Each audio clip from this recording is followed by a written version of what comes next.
మీకు గతాన్ని గుర్తు చేయదలుచుకున్నా. ఆనాడు హోంమంత్రి మహమూద్ అలీ గారు అక్కడికి వెళ్ళి ముఖ్యమంత్రి గారిని కలవడానికి వెళితే ఒక హోంగార్డు మీకు అనుమతి లేదు, మీకు ప్రవేశము లేదు, మిమ్మల్ని లోనికి రానివ్వము అని చెప్పి వారిని అవమానించి ఒక హోంగార్డు హోంమంత్రిని వెనక్కి తిప్పి పంపించిన చరిత్ర పుటలలో నిక్షిప్తమై ఉన్నది. ఆనాటి ఆర్థిక మంత్రి, ఆనాటి వైద్య ఆరోగ్య శాఖ మంత్రి ఈటెల రాజేందర్ గారు ముఖ్యమంత్రిని కలవడానికి అక్కడికి వెళితే అక్కడ ఉన్న పోలీసు సిబ్బంది మీకు ప్రవేశము లేదు, మిమ్మల్ని నిషేధించినము, మీకు అర్హత లేదు, మీకు ఆ స్థాయి లేదు అని చెప్పి ఈటెల రాజేందర్ గారిని ఆ ప్రగతి భవన్లకు ప్రవేశం లేదని తన సహచర మంత్రిని అవమానించి ఆ మంత్రే స్వయంగా కన్నీళ్లు పెట్టి ఈ ఆవేదనను, ఈ దుఃఖాన్ని లోపల అదిమి పెట్టుకున్న విషయాన్ని 4 కోట్ల తెలంగాణ ప్రజలకు వివరించినప్పుడు తెలంగాణ సమాజమంతా దీన్ని గమనించింది. ఇదే కాదు, ప్రజా యుద్ధ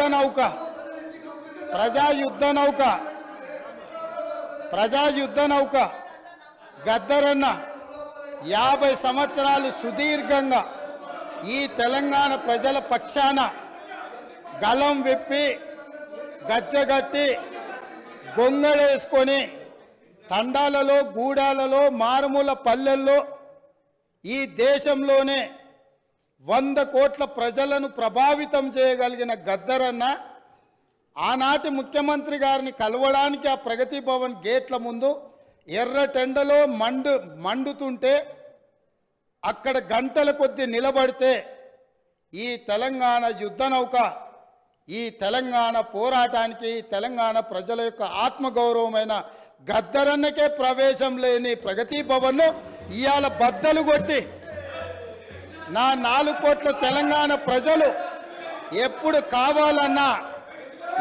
కావాలన్నా ఎక్కడికి వెళ్ళాలన్నా ఆ ప్రగతి భవన్లు గేట్లను ఇనుప కంచెల్ని బద్దలు కొట్టిన ప్రభుత్వం మా ప్రభుత్వం, ప్రజలెన్నుకున్న ప్రభుత్వం, ప్రజా ప్రభుత్వం. కాబట్టి ఆనాడు ముఖ్యమంత్రిని కలవాలంటే మంత్రులకు ప్రవేశం లేదు, ముఖ్యమంత్రిని కలవాలంటే తెలంగాణను సాధించిన, తెలంగాణ ఉద్యమానికి ఊపిరులూదిన గద్దరన్నకు ప్రవేశం లేదు.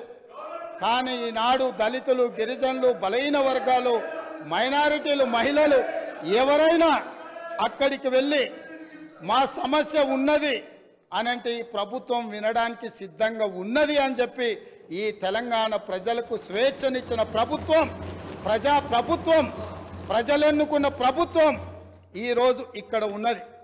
నిజంగానే ఈ ప్రభుత్వం నియంతృత్వ పోకడలతో పోవాలి అనుకుంటే, నిర్బంధాలతో పరిపాలన సాగించాలి అని అనుకుంటుంటే ఇక్కడ అంతసేపు వాళ్ళు ఎవరు మాట్లాడినా సంవయనంతో ఇక్కడ వింటూ కూర్చుండే వాళ్ళం కాదు. ఆనాడు 2014 తెలంగాణ రాష్ట్రంలో తెలంగాణ ప్రభుత్వం ఏర్పడిన తర్వాత జరిగిన చర్చలలో మేమందరం సభ్యులుగా ఇక్కడ నిలబడి సమస్యల మీద మాట్లాడినప్పుడు మార్షల్స్ను పెట్టి గొర్రెలను ఈడ్చినట్టు ఈడ్చి బజార్లో పడేసి ప్రజాస్వామ్యాన్ని కూని ఇక్కడనే చేసిన వాళ్ళు ఇవాళ అక్కడ కూర్చున్నారు. వాళ్ళలాగా మేము కాదు. ఇదే కాదు, గవర్నర్ గారి ప్రసంగంలో ఆనాడు ప్రజలకు వాళ్ళు ఇచ్చిన హామీలు ఈ మంత్రివర్గం తీర్మానం ద్వారా గవర్నర్ గారి ప్రసంగంలో పెట్టలేదు అని, పెడితే బాగుంటుందని చర్చించడానికి నిలబడ్డ ఆనాటి నా సహచర శాసనసభ్యులు కోమటిరెడ్డి వెంకటరెడ్డి గారిని, సంపత్ కుమార్ను శాసనసభ సభ్యత్వాన్ని రద్దు చేసి నిరంకుశ నియంతృత్వ పోకడలతోని నిర్ణయాలు తీసుకున్న వాళ్ళు శాసనసభలో గవర్నర్ రంగరాజన్ గారు ఇక్కడ ఉన్నప్పుడు ఆనాటి శాసనసభ్యులు చేసిన గందరగోళంలో 10% కూడా కోమటిరెడ్డి వెంకటరెడ్డి గారు, సంపత్ కుమార్ గారు చెయ్యలే. కూర్చున్న సీట్ల నుంచి లేచి నిలబడి నిరసన తెలిపినందుకు నిరంకుశత్వంగా 2 శాసనసభ సభ్యత్వాలు రద్దు చేసిన చీకటి రోజులు ఇక్కడనే జరిగినాయి. ఈ సంఘటనలు చరిత్ర మర్చిపోదు. ఈ సంఘటన తెలంగాణ శాసనసభ చరిత్రలో శాశ్వతంగా ఉంటుంది.